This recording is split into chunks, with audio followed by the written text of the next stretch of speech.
So, Zeus is sleeping under his rock there. I'm not going to bother him. But I wanted to do a little thing on all this controversy about feeding your reptiles dog food or cat food or baby food, depending on what animal it is. In the rescue business, we use dog food. K&D diet from the vets is very good. It has no preservatives, nothing bad for them. It's just really fatty and it helps them put on weight. So if you have a sick animal who has no weight, you can use K&D diet from your vet.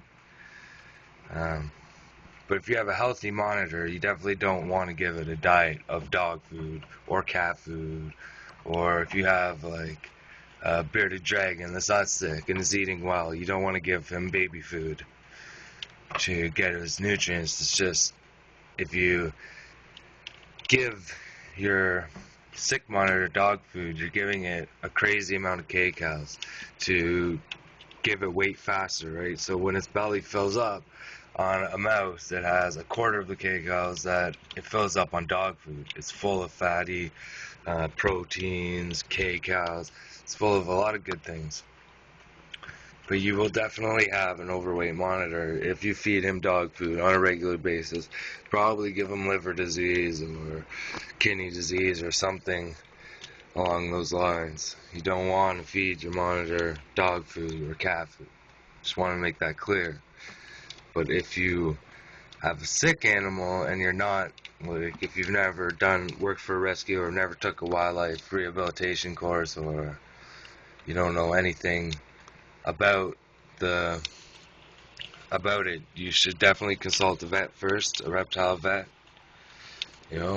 Take your animals in, give them poo samples on a yearly basis if you want. When you first get your Savannah home, especially if you bought it from a pet store, you should take a poop sample into your vets. You can get a little container from them to put it in. You take one poo, a little scoop of it, and then you put a second one and a third one into the container and date it, and you take it into your vets and they will test it. It will tell you if you have any parasites, how to get rid of them, if there's any underlying health issues, because animals that come from pet stores are never the healthiest. I'd recommend, if you're going to deal with a pet store, it be a pet store that has like, I know a pet store here that breeders own, and they breed most of their animals that they sell there, and the other animals they acquire from other breeders that they know. So their animals are always very healthy, very well taken care of, all captive bred, no wild. You don't want a wild animal. So I don't particularly agree with owning wild caught animals.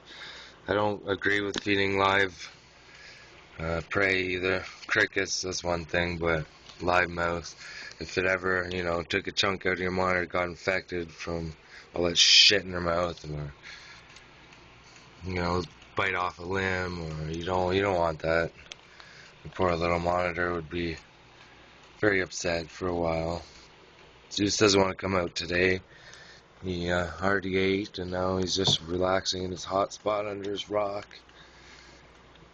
waiting for his tank to be sprayed for his daily spraying. I like to do everything at the same time. Just change his water, nice and fresh. Yes, don't feed your animal dog food, cat food, or baby food unless specified by a vet or you're qualified to make the decision that your monitor or any reptile or any animal needs to go on a special diet to gain its weight back or strength back. Because you're definitely, like, if you think about it, you got crickets have very low kcal and they have to eat a ton of those. Or like one mouse has a decent amount of kcals, but nothing near what dog food has, and it's not going to bring up their weight as fast. But yes. So anyways, I guess I just wanted to do a quick thing on that, because I see way too many people feeding them on a regular basis, dog food or cat food, dry food. You know what I mean? If you're going to do it, you got to do it properly, and you don't want to feed it to a healthy animal. They don't need it. There's nothing wrong with crickets. There's nothing wrong with mice, pinkies. There's nothing wrong with superworms. There's nothing wrong with, any of the Savannah monitor diet formulas. They're another good thing if you have a sick monitor. They do have a lot of K-cals in them, a lot of good nutrients and stuff. So, pretty much that's it. I have the first couple walls done of Zeus's new vivarium, and I almost have the other snake tank done. So I'll be able to show that. I did a lot of paper mache in there to make the rocks and into the pond and stuff. And on Zeus's, I'm going to use the styrofoam technique with rock compound that goes underneath and a sealant.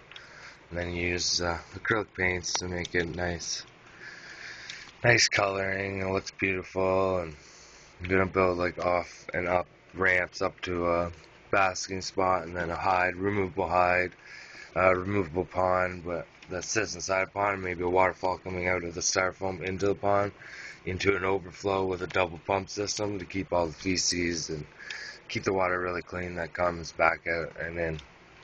So, I'm not sure. Anyways, that's it for now. Thanks for watching. Subscribe if you like it. The Reptile Haven. Thanks.